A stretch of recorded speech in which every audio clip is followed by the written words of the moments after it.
दक्षिण भारत 200 ईसा पूर्व से 300 ईस्वी। सातवाहनकालीन प्रशासन मौर्य प्रशासन तथा क्षेत्रीय तत्वों के बीच सामंजस्य का परिणाम था। सातवाहनों के अधीन ही दक्कन में राज्य निर्माण की प्रक्रिया पूरी हुई, किंतु इस क्षेत्र में भी जनजातीय तत्वों की प्रधानता थी, जिन्हें महज सिविल प्रशासन के माध्यम से ही नियंत्रित करना कठिन था। यही वजह है कि सातवाहन प्रशासन में सैन्य तत्वों की प्रधानता बनी रही। उसी प्रकार मौर्यों के विपरीत इस काल में अधिकारी तंत्र सीमित है, क्योंकि इस काल में राज्य का दायित्व सीमित हो गया था। राज्य के द्वारा क्षेत्रीय स्तर पर प्रभावी तत्वों के साथ सामंजस्य बनाया गया है। इस तरह सातवाहनकालीन प्रशासन अपने स्वरूप में मौर्यकालीन प्रशासन से अलग पड़ जाता है। इस काल में भी प्रशासन की राजतंत्रात्मक मॉडल को स्वीकार किया गया। प्रशासन के शीर्ष पर राजा होता था। सातवाहन शासकों ने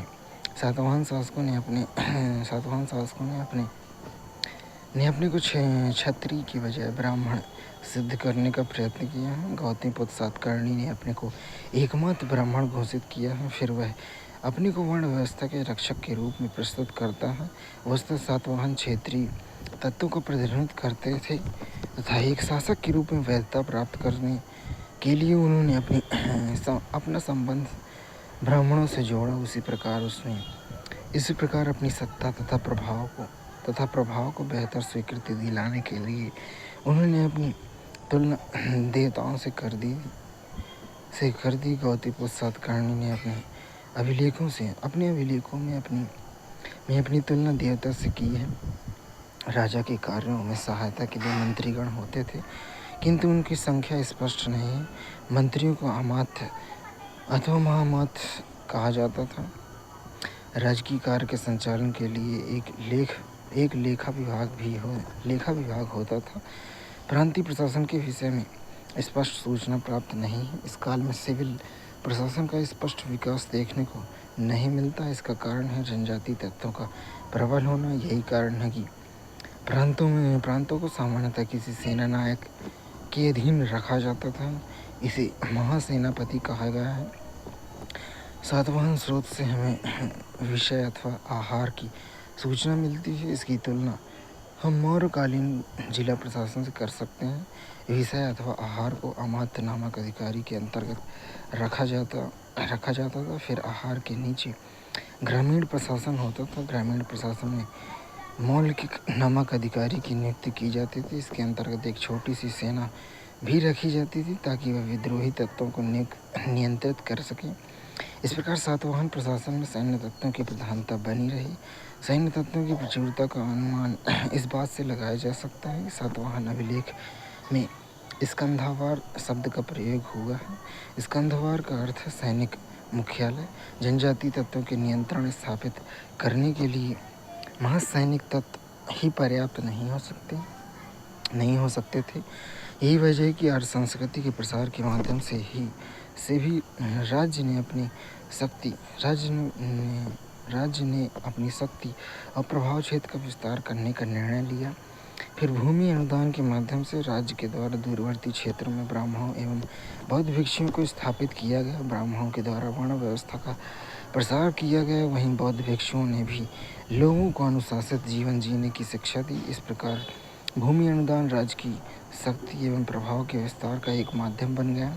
किंतु दूसरी तरफ भूमि अनुदान के कारण केंद्रीकरण की शक्ति को धक्का लगा तथा आगे चलकर विघटनकारी प्रवृत्ति को बल मिला। आरंभ में दान ग्रहीता को केवल राजस्व वसूल करने का अधिकार दिया गया था, किंतु आगे इस क्षेत्र में सरकारी अधिकारी का प्रवेश वर्जित हो गया और फिर दान ग्रहीताओं को प्रशासनिक अधिकार भी सौंपे जाने लगे। अंततः अब इन क्षेत्रों की स्थिति स्वायत्त क्षेत्र की तरह हो गई थी। सातवाहनकालीन प्रशासन में एक और विशेषता दिखती है, वह है इसमें मात्र सत्तात्मक तत्वों की उपस्थिति। उदाहरण के लिए कई सातवाहन शासक अपनी माता के नाम से जाने जाते थे। उसी प्रकार कुछ महत्वपूर्ण अधिकारियों की पत्नी भी महत्वपूर्ण उसी प्रकार कुछ महत्वपूर्ण अधिकारियों की पत्नी भी अपने पति की उपाधि धारण करती थी। उदाहरण के लिए महासेना पत्नी। अब अगर हम सातवाहनकालीन नगर प्रशासन पर दृष्टिपात करते हैं तो उनकी एक विशेषता उभरती है। प्रशासन में क्षेत्रीय स्तर पर प्रभावकारी तत्वों का वर्चस्व। उदाहरण के लिए नगरों में निगम तथा निगम सभा नामक एक संस्था होती थी। इसमें व्यापारियों एवं शिल्पियों के प्रतिनिधियों की भागीदारी होती थी। मौर्यकालीन अर्थव्यवस्था। मौर्योत्तर काल आर्थिक क्षेत्र में चतुर्दिक विकास का काल था। यह वही काल है जहाँ एक तरफ कृषि अर्थव्यवस्था का प्रसार हुआ, वहीं दूसरी तरफ शिल्प बाजार, वाणिज्य, व्यापार एवं नगरीकरण की प्रक्रिया को गति मिली। इस काल में कृषि अर्थव्यवस्था को प्रोत्साहित करने वाले निम्नलिखित कारक थे। प्रथम, भूमि अनुदान के माध्यम से दूरवर्ती क्षेत्रों में कृषि का प्रसार। जैसे कि हम जानते हैं कि अनुदान के रूप में प्रदत्त भूमि का एक बड़ा भाग गैर आबाद भूमि का होता था, जो दान ग्रहीता के निजी प्रयासों से विकसित किया जाता था। मनु संहिता में भी स्पष्ट रूप से कहा गया है कि ब्राह्मणों को गैर आबाद भूमि ग्रहण करनी चाहिए। दूसरे, इस काल में कृषि के प्रसार में निजी व्यक्ति की भूमिका पर भी विशेष बल दिया गया। उदाहरण के लिए मनु कहता है कि भूमि उनकी होती है जो उनके घास भूसे को साफ कर आबाद करता है। फिर यही बात प्रकारांतर मिलिंद पन्हों नामक ग्रंथ में भी दोहराई गई है। तीसरे, स्वयं राज्य की ओर से भी सिंचाई के प्रोत्साहन के लिए कदम उठाया जाता था। उदाहरण के लिए रुद्रदामन के सुदर्शन झील की मरम्मत कराई। फिर खारवेल के हाथी गुम्फा अभिलेख में भी सिंचाई के विकास के लिए राजकीय प्रयास का संकेत मिलता है, जिसमें दावा किया गया है कि खारवेल ने जनता के कल्याण के लिए मगध शासक द्वारा निर्मित नगर की मरम्मत कराई। इसके अतिरिक्त मनु ने कृषकों के हितों की सुरक्षा के लिए भी राजा की विधि निर्माण का सुझाव दिया। उदाहरण के लिए उनका कहना था कि राजा को कृषि उपकरण चुराने वाले, खेतों की मेड़ तोड़ने वाले तथा नकली बीज बेचने वालों के दंडित करने के लिए कानून बनाने चाहिए। और उत्तर काल में शिल्प विकास की प्रक्रिया को भी प्रोत्साहन मिला। उदाहरण के लिए बुद्ध काल में एक ग्रंथ दीघ निकाय में 24 प्रकार के शिल्पों का जिक्र किया गया है।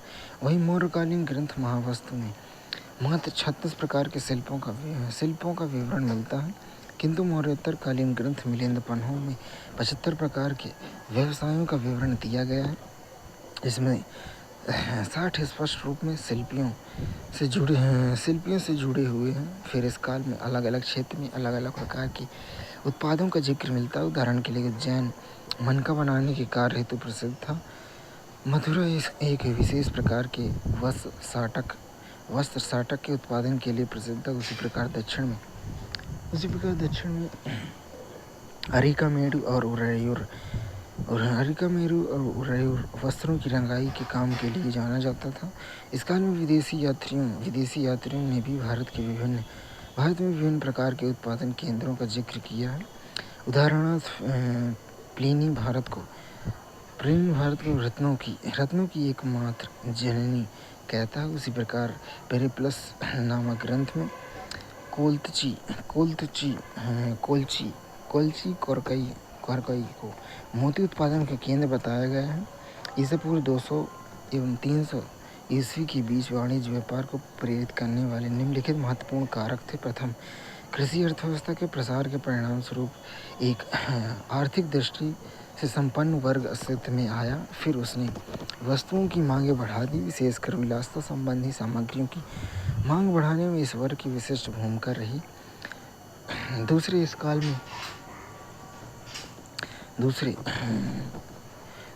काल में ग्रामीण क्षेत्र से नगरीय क्षेत्र में अनाजों के व्यापार को भी प्रोत्साहन मिला। तीसरे, इस काल में भारत के व्यापारिक सहयोगियों के रूप में पश्चिम तथा पूर्व में पश्चिमी रोमन साम्राज्य तथा हान साम्राज्य चीन का उद्भव हुआ। इसके अतिरिक्त इस काल में रेशम व्यापार रेशम व्यापार के कुछ भाग पर कुषाणों का नियंत्रण था। फिर जब पहली सदी में मानसून की खोज हुई तो स्थल व्यापार की जगह समुद्री व्यापार को विशेष प्रोत्साहन मिला। इस काल में भारत में व्यापारिक संबंध पश्चिमी रोमन साम्राज्य, पश्चिम एशिया के क्षेत्र, मध्य एशिया के क्षेत्र, चीन तथा दक्षिण पूर्व एशिया के देशों के साथ था। भारत कुछ वस्तुएं सीधे पश्चिमी रोमन साम्राज्य को निर्यात करता था और फिर इस निर्यात की आवश्यकता को पूरा करने के लिए कुछ वस्तुएं चीन तथा दक्षिण पूर्व एशिया से मंगाता था। भारत ने पश्चिमी रोमन साम्राज्य को निर्यात की जाने वाली प्रमुख वस्तु मसाला थी। इसके अतिरिक्त लौह उपकरण, सूती एवं रेशमी वस्त्र, कीमती द्रव्य तथा औषधि भी भारत में पश्चिम रोमन साम्राज्य को निर्यात किया जाता था। बदले में रोमन साम्राज्य से भारत को आयात की जाने वाली प्रमुख वस्तु थी रोमन सिक्के भारतीय उपमहाद्वीप के विभिन्न क्षेत्रों से प्राप्त हुए हैं और फिर ये उत्तर भारत की तुलना में दक्षिण भारत में अधिक मिले हैं। वस्तुतः उत्तर भारत में उन मुद्राओं की कमी का एक कारण हो सकता है उत्तर भारत के शासकों के द्वारा संभवतः उन्हें दोबारा जारी कर दिया जाना। फिर आयात की मदों में सोने और चांदी के अतिरिक्त अरेटाइन, मृदभांड, शराब के 2 हत्थे कलश आदि शामिल थे। किंतु एक व्यापार संतुलन संभवतः भारत के पक्ष में था, क्योंकि इस रोमन लेखक प्लिनी ने रोम से निकास हो रही कीमती धातु पर अपना दुख व्यक्त किया है। इस काल में बाह्य व्यापार तथा आंतरिक व्यापार दोनों को प्रेरित करने वाला एक कारक था। महत्वपूर्ण मार्गों एवं बंदरगाहों का विकास सबसे महत्वपूर्ण मार्ग उत्तरापथ था, जो पूर्व में ताम्रलिप्ति एवं पश्चिम में भड़ौत जैसे बंदरगाहों को उत्तर पश्चिम में तक्षशिला तथा पेशावर से जोड़ता था। फिर यह मार्ग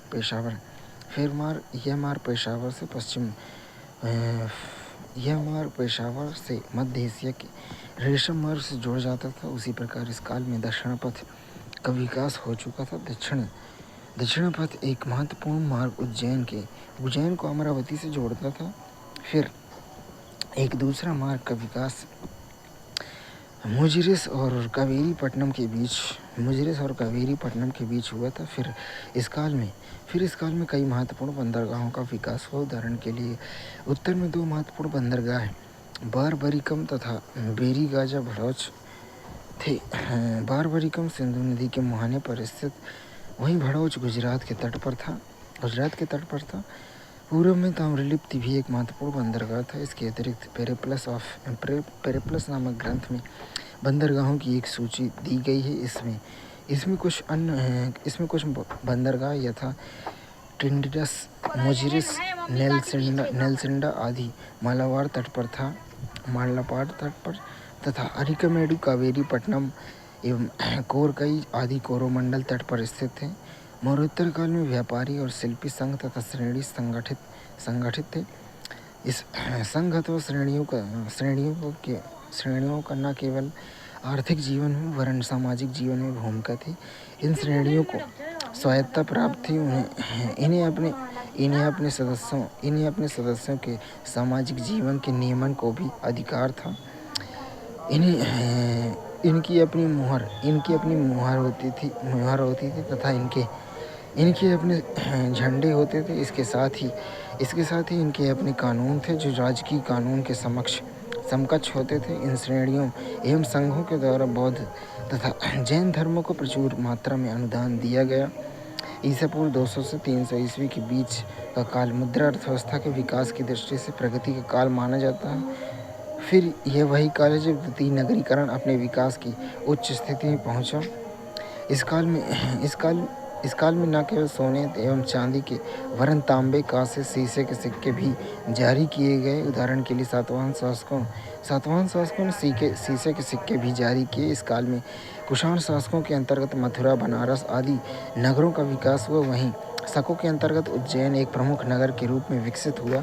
सुदूर दक्षिण में अरिकमेडु, मुजिरिस, कावेरी पट्टनम जैसे बंदरगाहों का विकास नगर के रूप में हुआ। उसी प्रकार सातवाहन क्षेत्र में नगर, पैठन, अमरावती, धान्यकटक आदि नगरों का विकास हुआ। इस प्रकार हम देखते हैं कि ईसा पूर्व 200 और 300 ईस्वी के बीच का काल भारतीय उपमहाद्वीप में आर्थिक प्रगति का काल सिद्ध हुआ। सातवाहनकालीन अर्थव्यवस्था में उत्तर भारत के तत्व एवं क्षेत्रीय तत्व दोनों के बीच सामंजस्य देखा जा सकता है। दूसरे शब्दों में दक्कन में लौह उपकरण का प्रयोग मौर्य काल दक्कन क्षेत्र में लौह उपकरण का प्रयोग महापाषाण से आरंभ हो चुका था तथा कृषि में भी उन उपकरणों का प्रयोग होने लगा था। फिर भी ये उपकरण अधिक बेहतर किस्म के नहीं थे तथा कृषि भी पूरी तरह विकसित नहीं हुई थी। किंतु आगे मौर्य साम्राज्य के संपर्क में परिणाम स्वरूप इस क्षेत्र में भौतिक संस्कृति को प्रोत्साहन मिला। उदाहरण के लिए मौर्यों के संपर्क के पश्चात इस क्षेत्र में बेहतर किस्म के लौह उपकरण का प्रयोग, धान की बेहतर किस्म, पके ईंटें, घेरेदार कुएं आदि का प्रचलन आरंभ हो गया। अब तक सातवाहन के अधीन कृषि अर्थव्यवस्था को व्यापक प्रोत्साहन मिला। कृष्णा गोदावरी डेल्टा क्षेत्र में बड़े पैमाने पर चावल का उत्पादन होने लगा। कपास भी एक मुख्य फसल के रूप में स्थापित हुई। भूमि अनुदान के माध्यम से नए क्षेत्रों में कृषि के प्रसार को विशेष प्रोत्साहन दिया गया। खाद्यान्नों की उपलब्धता ने जनसंख्या वृद्धि को संभव बनाया। इस काल में क्लासिकल लेखक सातवाहन साम्राज्य के पूर्वी और पश्चिमी भाग में एक बड़ी संख्या की उपस्थिति की सूचना देते हैं। कृषि अर्थव्यवस्था के विकास एवं जनसंख्या वृद्धि ने शिल्पियों के विकास को प्रोत्साहन दिया। सातवाहनों के अधीन शिल्पी केवल नगरों में ही नहीं वरन गांवों में भी बसते थे। उदाहरण के लिए आंध्र के तेलंगाना क्षेत्र में करीमनगर और नालगोंडा जैसे गांवों में लौह शिल्पी की मौजूदगी की सूचना प्राप्त होती है। लौह के अतिरिक्त कर्नाटक के कोलार क्षेत्र में सोने का भी उत्पादन होता था। फिर भी सातवाहनों के अधीन सोने का उपयोग कीमती धातु के रूप में किया गया। मुद्रा के रूप में इस धातु का उपयोग नहीं देखा गया। फिर सातवाहनों के अधीन सूती वस्त्र एवं रेशमी वस्त्र के उत्पादन के कई केंद्र थे तथा इन वस्तुओं का बाहर निर्यात किया जाता था। इसके अतिरिक्त कीमती पत्थरों को तराशना भी एक महत्वपूर्ण शिल्प के रूप में शामिल हुआ। इस काल में शिल्पी तथा व्यापारी अपने को श्रेणी तथा नियम के रूप में संगठित करने लगे थे। राज्य की ओर से इन श्रेणियों तथा निगमों को कई विशेषाधिकार एवं स्वायत्तता प्राप्त थी तथा आर्थिक एवं सामाजिक जीवन दोनों में इन शिल्पियों की भागीदारी थी। उदाहरण के लिए ये श्रेणियाँ वस्तुओं का मूल्य निर्धारण करती थी, बैंकों का भी कार्य करती थी। नासिक में गोवर्धन नामक स्थान से प्राप्त एक अभिलेख से सूचना मिलती है कि कुछ बौद्ध उपासकों ने श्रेणियों के अंतर्गत कुछ राशि जमा कर दी थी ताकि इस रकम के ब्याज से बौद्ध भिक्षुओं को आवश्यकता पूरी हो सके, अर्थात ब्याज की राशि से उन्हें आवश्यक वस्तुएं मुहैया कराई जा सके। श्रेणियों का एक प्रधान अथवा ज्येष्ठक के अंतर्गत कार्य करती थी। इस प्रधान को परामर्श देने के लिए एक समिति होती थी। श्रेणियों के अपने झंडे और मुहर होती थी। वे निजी सुरक्षा के लिए सेना भी रखती थी। श्रेणियों को शिल्पियों के व्यक्तिगत जीवन में दखल देने का भी अधिकार था। अगर कोई महिला बौद्ध संघ की सदस्यता ग्रहण करना चाहती तो उसे अपने पति से के अतिरिक्त पति के संघ से भी अनुमति लेनी होती थी। इन श्रेणियों के द्वारा बौद्ध संघों को प्रचुर मात्रा में अनुदान दिए गए। ये अनुदान श्रेणियों के नाम से जारी किए जाते थे। इस प्रकार अगर एक दृष्टि से देखा जाए तो विभिन्न धार्मिक समूहों को दिए गए अनुदान श्रेणियों के प्रचार के माध्यम से भी थे।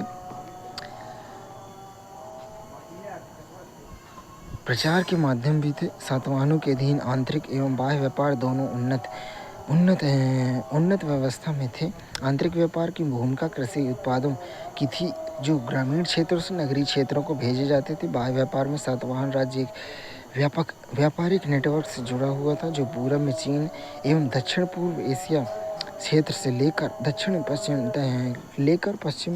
पश्चिम में भूमध्य सागरीय क्षेत्र तक फैला हुआ था। संभवतः रोमन व्यापार का सर्वाधिक लाभ सातवाहनों को ही प्राप्त हुआ।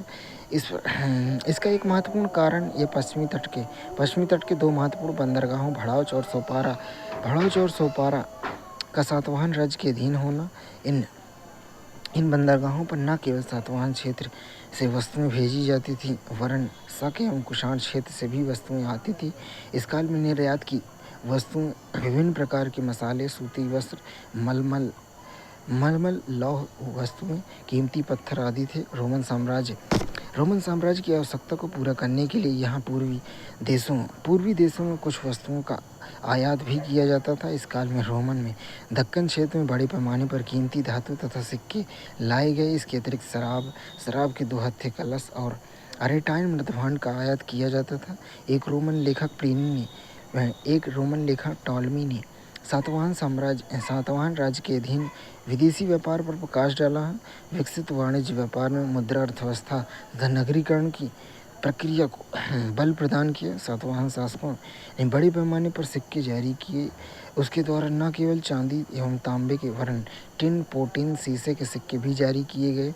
यद्यपि साम्राज्य में बड़ी संख्या में रोम से सोने के सिक्के आए, किंतु सातवाहनों ने इनका उपयोग कीमती धातु के रूप में किया। उन्हें मुद्रा के रूप में दोबारा जारी नहीं किया, परंतु उन्होंने विभिन्न प्रकार के सिक्के चलाए।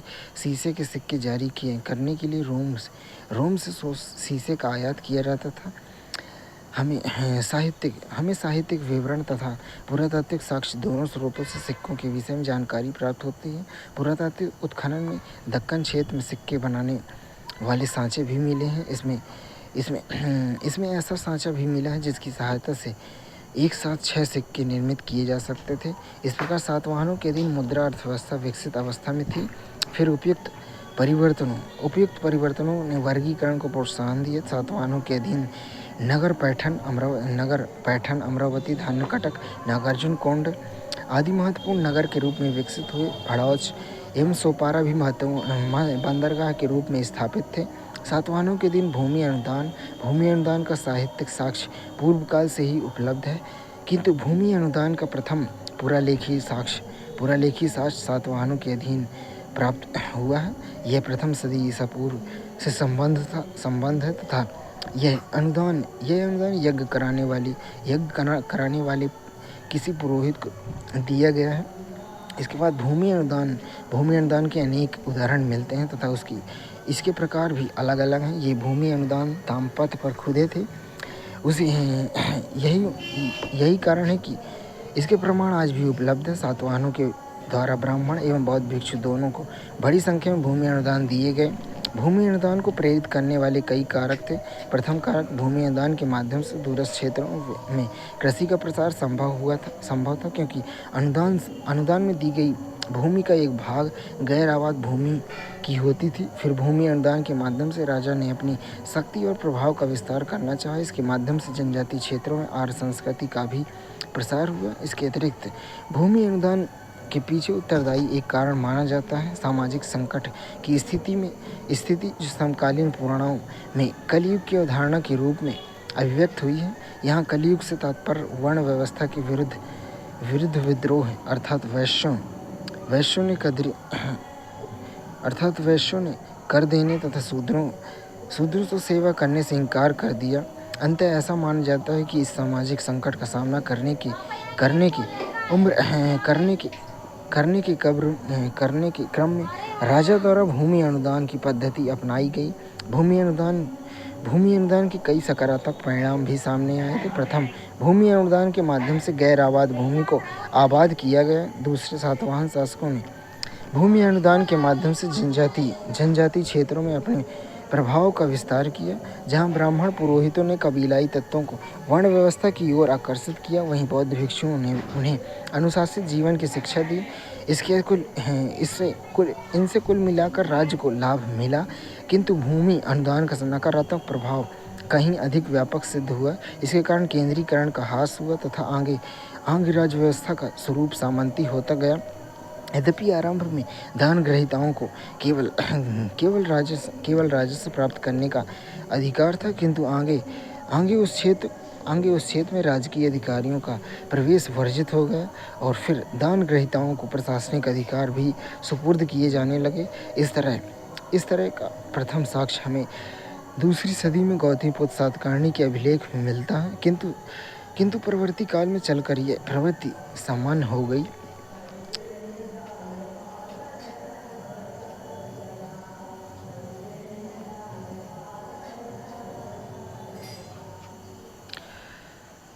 मौर्योत्तर काल समाज एवं धर्म ईसा पूर्व 200 से 300 ईस्वी के मध्य समाज तथा धर्म के क्षेत्र में कुछ ऐसे महत्वपूर्ण परिवर्तन हुए जिन्होंने परवर्ती हिंदू समाज अथवा हिंदू धर्म का आधार निर्मित कर दिया।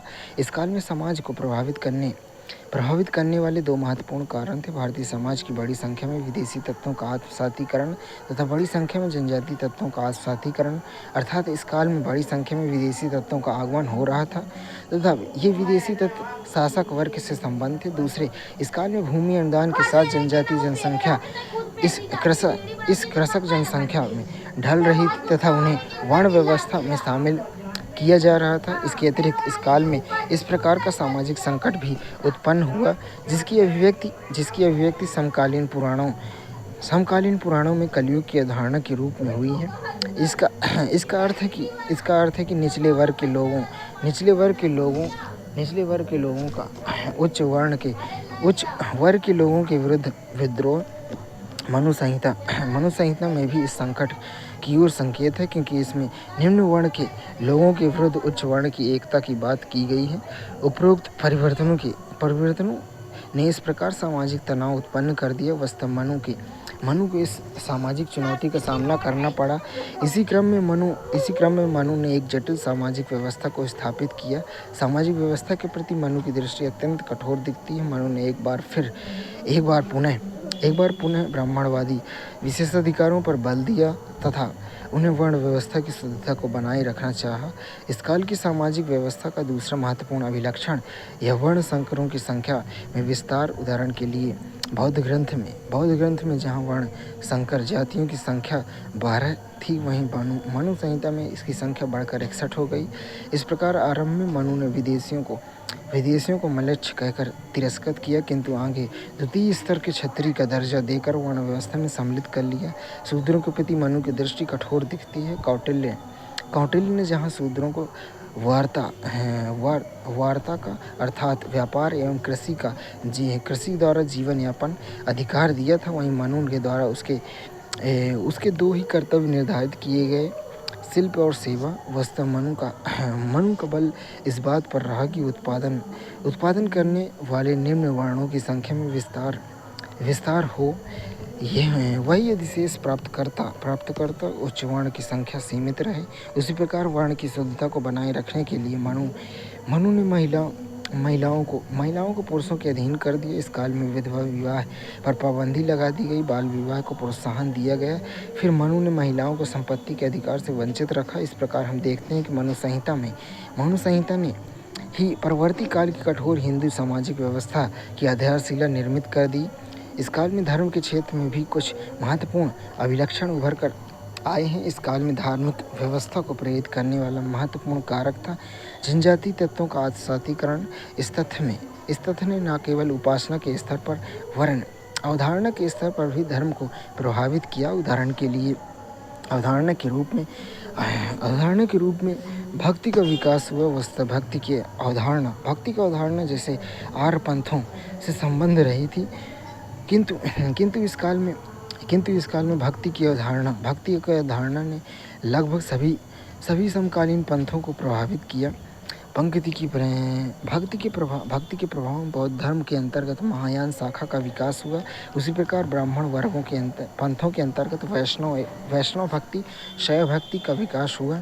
फिर भक्ति के साथ अवतारवाद की परिकल्पना भी जुड़ गई। इस प्रकार फिर अवतारवाद के माध्यम से इस प्रकार का आर्थिक सामंजस्य स्थापित करने का प्रयास भी किया गया। यथा विष्णु के 10 अवतारों में आर्य एवं गैर आर्य दोनों के मूल देवता शामिल हुए। फिर अवतारवाद के साथ मूर्ति पूजा की परिकल्पना भी जुड़ गई। फिर जैसा कि हम परवर्ती काल में देखते हैं कि भक्ति और मूर्ति पूजा के माध्यम से भक्ति एवं मूर्ति पूजा धर्म के महत्वपूर्ण अभिलक्षण बन गए। उपयुक्त बातों के अतिरिक्त इस काल में आर्य देवताओं के समानांतर गैर आर्य देवता भी स्थापित हो गए। उदाहरण के लिए गणेश, कुमार, कार्तिकेय, माता देवी, वृक्ष पूजा, पशु पूजा, सर्प पूजा आदि आगे से सभी देवता हिंदू धर्म के अंतर्गत देवताओं के रूप में स्वीकृत हुए। इस प्रकार हम देखते हैं कि ईसा पूर्व से 300 ईस्वी के बीच भारतीय समाज एवं धर्म में होने वाले महत्वपूर्ण परिवर्तन इतिहास में महत्वपूर्ण भूचिन्ह बन गए थे।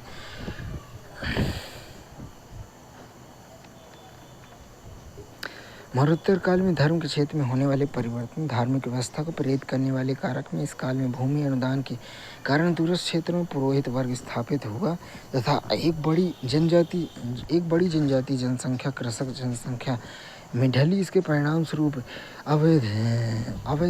अवैदिक तत्व धार्मिक व्यवस्था में शामिल हुए। इस प्रकार इस काल में धर्म को प्रभावित करने वाले महत्वपूर्ण कारक था वैदिक एवं अवैदिक तत्वों के बीच सामंजस्य, अवधारणा एवं उपासना के स्तर पर होने वाले परिवर्तन, भक्ति की अवधारणा, अवतारवाद के माध्यम से भिन्न प्रकार के देवताओं एवं धार्मिक पंथों के बीच सामंजस्य लाने का प्रयास किया गया। कई गैर आर्य देवता ब्राह्मण पंथ में शामिल वृक्ष पूजा, पशु पूजा, नाग पूजा, शिव पूजा, मातृ देवी की पूजा, गणेश पूजा आदि विभिन्न पंथों पर नवीन धार्मिक चेतना का प्रभाव। बौद्ध धर्म के अंतर्गत एक नवीन शाखा महायान का विकास हुआ। महायान पंथ में बौद्ध धर्म के स्वरूप को ही बदल दिया तथा इन्हें ब्राह्मण पंथ के निकट ला दिया। महायान पंथ के अंतर्गत बुद्ध के शिक्षक अथवा उपदेशक की जगह देवता के रूप में स्वीकृति प्राप्त हुई। इसके अंतर्गत बोधिसत्व की परिकल्पना विकसित हुई। बोधिसत्व से तात्पर्य था कि जो निर्वाण प्राप्ति की योग्यता रखता हो किंतु उसने निर्वाण प्राप्त नहीं किया, अर्थात बोधिसत्व का अर्थ है निर्वाण, निस्वार्थ सेवा, क्योंकि वह संसार के सभी प्राणियों के निर्वाण के लिए प्रयासरत था। इस प्रकार महायान का दृष्टिकोण अधिक आशावादी था। इसने हीनयान के विपरीत निर्वाण का दरवाजा सबों के लिए खोल दिया।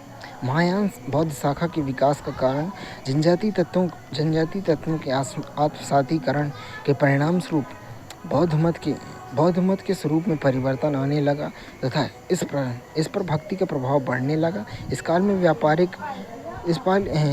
में व्यापारिक एवं नवधनाढ़ वर्ग के द्वारा बौद्ध संघों को आर्थिक अनुदान दिया गया।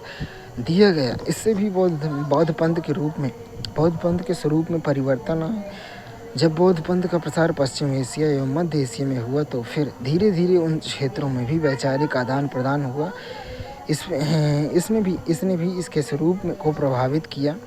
हीनयान एवं महायान बौद्ध पंथ के बीच मतभेद की बिंदु, जहाँ हीनयान बौद्ध मत बुद्ध की ऐतिहासिकता में विश्वास करता था, वहीं महायान बौद्ध मत बोधिसत्व की अवधारणा में विश्वास करता था। बोधिसत्व वह है जो निर्वाण प्राप्त करने की योग्यता रखता है किंतु उसने निर्वाण प्राप्त नहीं किया, क्योंकि उसका मानना था कि वह तभी निर्वाण प्राप्त करेगा जब इस संसार में सभी प्राणियों को निर्वाण प्राप्त हो जाएगा। इस प्रकार बोधिसत्व से तात्पर्य था निस्वार्थ सेवा, जहाँ हीनयान बौद्ध मत का मानना था कि प्रत्येक व्यक्ति अपना प्रकाश स्वयं है तथा उपदेश एवं उदाहरण के माध्यम से लोगों को निर्वाण का रास्ता दिखाया जा सकता है। वहीं महायान बौद्ध पंथ के अनुसार गुणों के हस्तांतरण के माध्यम से लोगों को निर्वाण प्राप्त करवाया जा सकता है, अर्थात बोधिसत्व केवल उपदेश नहीं देता अपितु अपना गुण लोगों को हस्तांतरित कर उन्हें निर्वाण के रास्ते पर भेजता है। हीनयान बौद्ध मत में बुद्ध को प्रतीकों के माध्यम से व्यक्त किया जाता है, अर्थात खड़ाहू, पशु आकृति आदि। किंतु महायान बौद्ध मत में उनकी मूर्ति बनने लगी।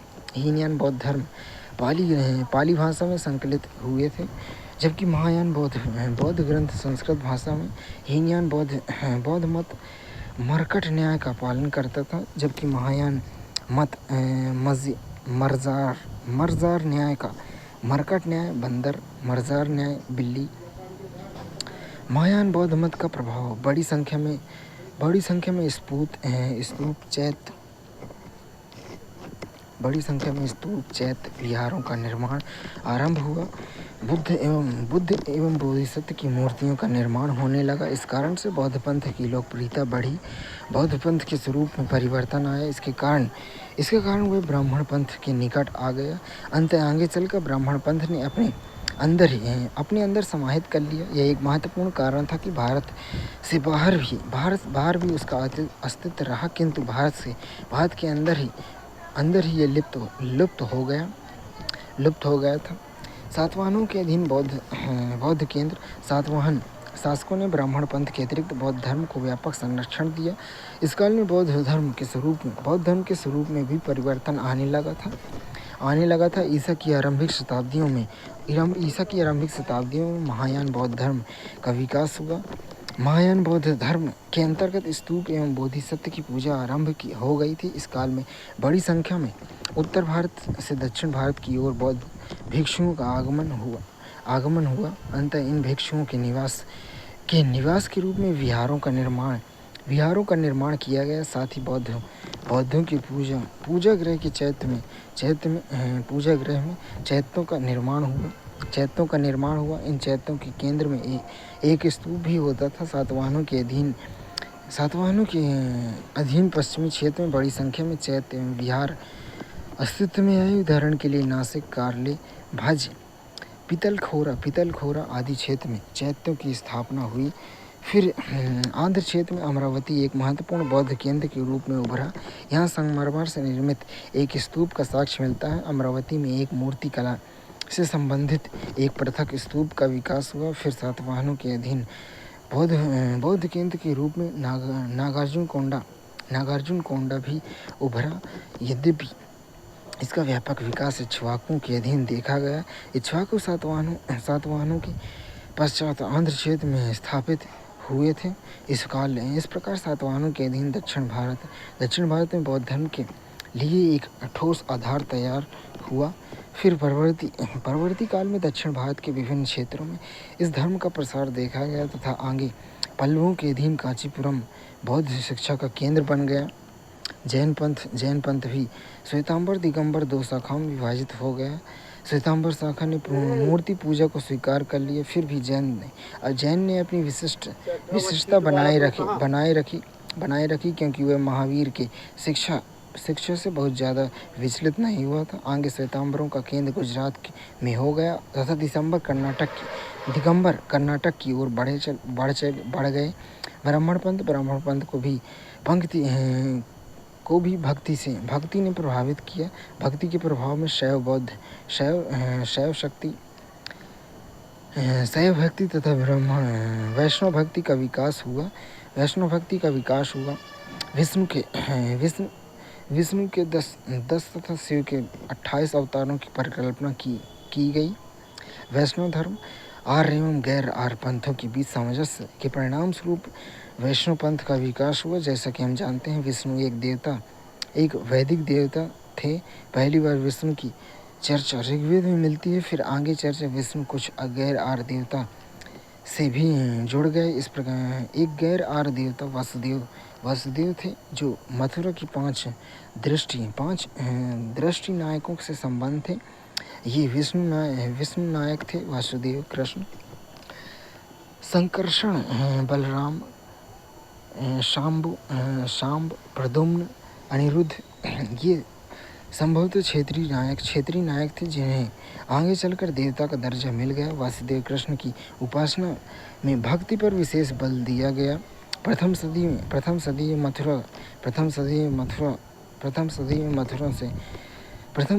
मथुरा के मोरा नामक स्थल से प्राप्त एक अभिलेख में वासुदेव कृष्ण का विवरण प्राप्त होता है। फिर वासुदेव कृष्ण के साथ एक अन्य गैर आर्य देवता नारायण का जुड़ाव हो गया है। नारायण का उपासक हिमालय क्षेत्र में स्थापित था तथा उसका संबंध पशुचारण से था। इसलिए नारायण की उपासना से ही गौचारण, गोपियाँ, दूध और मक्खन की परिकल्पना संभवतः विकसित हुई। तत्पश्चात इन गैर आर्य पंथों पर विष्णु को आरोपित कर दिया गया तथा इस तरह बौद्ध पंथ का विकास हुआ। शैव पंथ पर भी भक्ति एवं अवतारवाद का भी प्रभाव देखा गया। इस प्रकार आगे चलकर शैवों ने 28 अवतारों की परिकल्पना की गई। इस तरह इसी काल में पुराणों पर आधारित शैव भक्ति एवं वैष्णव भक्ति का विकास हुआ। इन धार्मिक परिवर्तनों को हिंदू धर्म से जोड़ा गया और किंतु इस काल में हिंदू शब्द का प्रचलन नहीं था। अंततः इसका प्रचलन 8वीं सदी के आरंभ में हुआ। मौर्योत्तर काल में धार्मिक पंथों का लोक तत्वों के प्रभाव को दर्शाइए। इस काल में विभिन्न धार्मिक पंथ अपने साथ गैर आर्य तत्वों को समाहित कर रहे थे। उदाहरण के लिए विष्णु के साथ वासुदेव, नारायण जैसे गैर आर्य देवता जुड़ गए थे। उसी प्रकार एक वैदिक देवता इंद्र को साथ एक गैर आर्य देवता शिव जुड़ गए। इसके अतिरिक्त गैर आर्य तत्वों से प्रचलित कुछ अन्य प्रकार के अर्धदैविक चरित्र भी धर्म में समाहित होने लगे थे। उदाहरण के लिए ब्राह्मण पंथ, बौद्ध पंथ, जैन पंथ तीनों एक साथ यक्ष एवं यक्षिणी की उपासना जुड़ गई तथा इसकी मूर्तियां भी बनने लगी। उसी प्रकार गैर आर्य पंथों के प्रभाव में नाग नागिन भी विभिन्न धार्मिक पंथों के साथ जुड़ते चले गए। मथुरा में हम कलिया नाग की कहानी सुनते हैं। इसे कृष्ण ने पराजित किया था। इसका प्रतीकात्मक अर्थ है कि पहले मथुरा में नाग पूजा प्रचलित थी किंतु आगे वसुदेव कृष्ण की पूजा प्रचलित हो गई। लोक तत्व में हम वृक्ष पूजा, पशु पूजा, माता देवी की पूजा, गणेश पूजा, कुमार कार्तिकेय की पूजा आदि के रूप में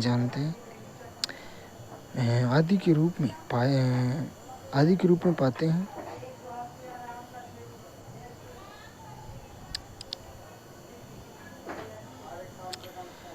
मौर्योत्तर कला इस काल में हमें स्थापत्य कला के रूप में